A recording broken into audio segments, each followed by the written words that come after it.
প্রতি বছরের মতো এবারও স্বাধীনতা দিবসের পূর্ণ দিনে হাওড়া রবিন সংঘের ব্যবস্থাপনায় স্বেচ্ছায় রক্তদান, ব্লাড সুগার ও সাধারণ স্বাস্থ্য পরীক্ষা শিবির অনুষ্ঠিত হয়। অতিথি রূপে উপস্থিত ছিলেন প্রাক্তন কাউন্সিলর গৌতম দত্ত ও অপর্ণা বসু, হাওড়া প্রেস ক্লাবের সম্পাদক সুজিত পাল, মারিয়াসডি স্কুলের সচিব আদিত্য দত্ত, সুনীল রায় প্রমুখ। এবারে ৪৪ জন রক্তদান করেন ও ৩২ জনের ব্লাড সুগার পরীক্ষা করা হয় বলে সংস্থার সম্পাদক সুরজিৎ সাহা জানান।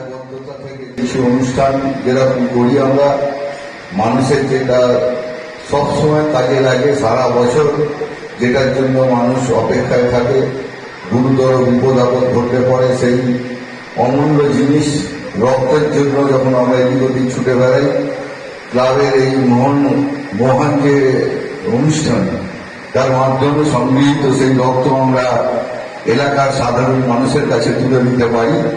সেই উপলক্ষে আমাদের এই মহতী অনুষ্ঠান।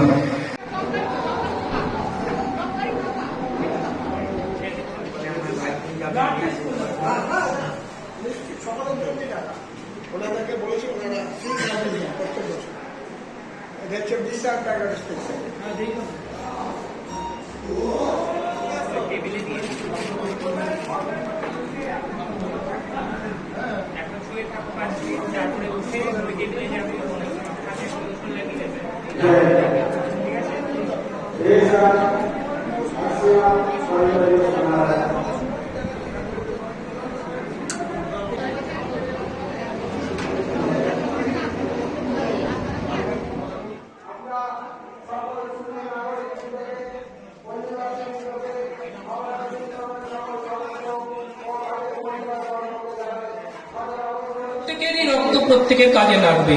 কি আয়োজন করা হয়েছে, একে সাধুবাদ জানাই এবং আপনারা আশা করি আগের বছরের মতন আরো পরবর্তী বছরেতে এরকম ধরনের কর্মসূচি করবেন যাতে আমরা উপকৃত হব। সকলকে ধন্যবাদ এবং শুভেচ্ছা জানাচ্ছি। নমস্কার।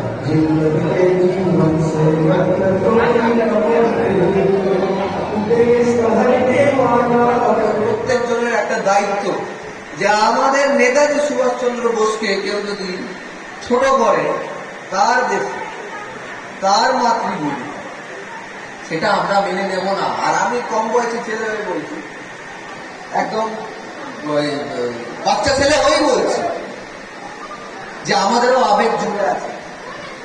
আমরা ভারতের ইতিহাসটা পড়িনি এরকম নয়, কিন্তু আজকে যদি আমাকে কেউ বলে যে তোমার রাষ্ট্র না ও নয় ও, আমরা মানব।